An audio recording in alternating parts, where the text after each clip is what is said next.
তো আজকে আমরা যে বিষয়ে আলোচনা করতে চলেছি সেটা অনেকেরই নতুন যাদের বাড়ি হচ্ছে তাদের এটা জানা দরকার এবং তারা আমাকে জিজ্ঞেসও করে।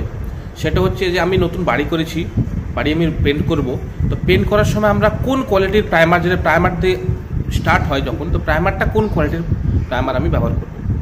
তো আমরা আজকে ইন্টেরিয়ারের ব্যাপারে কথা বলবো এই ভিডিওতে। প্রাইমার আসলে দুই রকমের হয়, একটা ইন্টেরিয়ার, একটা এক্সটেরিয়ার।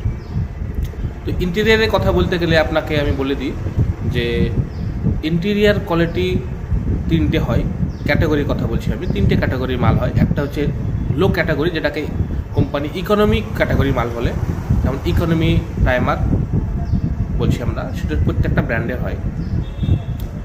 নেরোল্যাকের হয় নেরোল্যাক ইকোনমি প্রাইমার, এশিয়ান পেন্টের হয় এশিয়ান পেন্টের ইকোনমি প্রাইমার, আর বার্জারের হয় বার্জার পিপি প্রাইমার। এগুলো তিনটে ইকোনমিক কোয়ালিটির মাল। তো এগুলোর দাম অনেকটা তুলনায় কম হয়। যদি আপনারা খুব সস্তায় কোনো একটা ঘর রং করতে চান, বা খুব সস্তায় আপনি যদি মনে করেন যে বেশি খরচা না করে ঘরটা আমি এখনকার মতো সদ্য করে রাখবো, আমি বেশি দিন না টিকলেও চলবে, তো আপনি ইকোনমি প্রাইমার ব্যবহার করতে পারেন সেই ক্ষেত্রে। আর ইকোনমি প্রাইমারে আমি ব্যাপারে বলে দিই যে এর কী কী বেনিফিটস এবং এর কী কী একটা খারাপ দিক রয়েছে সেটা আপনাকে আমি আলোচনা করি, যাতে আপনার প্রাইমারের ব্যাপারে ভালো করে বুঝতে পারবেন। তো ইকোনমি প্রাইমার প্রথম একটা খারাপ ব্যাপার হলো এটা কভারেজ অনেক কম দেয় অন্যান্য ভালো কোয়ালিটির প্রাইমারের তুলনায়, যার জন্য আপনার প্রাইমারের যে কভারেজ কম দেওয়ার জন্য আপনার মালটা বেশি লাগে। তার মানে হচ্ছে আপনার একটা হচ্ছে আপনাকে বললাম। দ্বিতীয়ত হচ্ছে হোয়াইটনেস কম। আপনি যখন দেওয়ালে মারবেন, একটা ভালো প্রাইমারের সঙ্গে প্রাইমারের একটাই পার্থক্য, এর হোয়াইটনেসটা অনেক কম হয়, ভালো প্রাইমার হোয়াইটনেস খুব ভালো হয়। আর তৃতীয়ত হচ্ছে এর আঠাভাবে যে ধরে থাকার ক্ষমতা, যেটা প্রাইমারের প্রধান কাজ, যে দেওয়ালকে আর দেওয়ালের উপরে যে রঙটা পড়বে, রঙকে একসঙ্গে ধরে রাখা মজবুতভাবে, সেটা ইকোনমি প্রাইমারের তুলনামূলক কম থাকে, আঠালো ভাবটা। হয়ে গেল তিনটে ব্যাপার।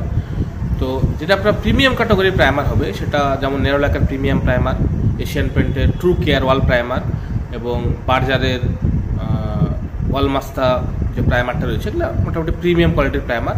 এগুলোতে কী হয়, আপনার হোয়াইটনেস খুব বেশি হয়, খুব সাদা ভাব থাকে, ওই জন্য রঙ ওর উপর করলে রঙটা ভালো ফুটে বেশি। দ্বিতীয়ত এর আঠালোভাবে ধরে থাকার ক্ষমতাটা বেশি, রঙ সহজে ছেড়ে দেয় না। তৃতীয়ত এর কভারেজটা অনেক বেশি, আপনার রঙ তুলনায় কম লাগে। কিন্তু আপনি মাথায় রাখবেন ইকোনমি প্রাইমারের দাম যা, তার থেকে প্রিমিয়াম প্রাইমারের দাম মোটামুটি ডাবল না হলেও 50 থেকে 60% এক্সট্রা দাম, সেটা আপনি মাথায় রাখবেন। এই হলো ভিতরে প্রাইমারের কথা। এবং আমরা বাইরের প্রাইমারের কথাও ক্ষেত্রে সেমি একই ব্যাপার, ওই তিনটে কোয়ালিটির প্রাইমার হয়। এবং এই বিষয়ে আর আপনারা আরও কিছু জানতে চান, তা আপনারা কমেন্টে জিজ্ঞেস করতে পারেন যে কোন ব্র্যান্ডের কী কোম্পানি আপনারা লাগাচ্ছেন। আমি আপনাদেরকে কোনো রকম যদি কোয়েশ্চেন থাকে, আমি সেটাকে আমরা কমেন্টের মধ্যে রিপ্লাই দিয়ে আপনাকে হেল্প করার চেষ্টা করব। Thank you.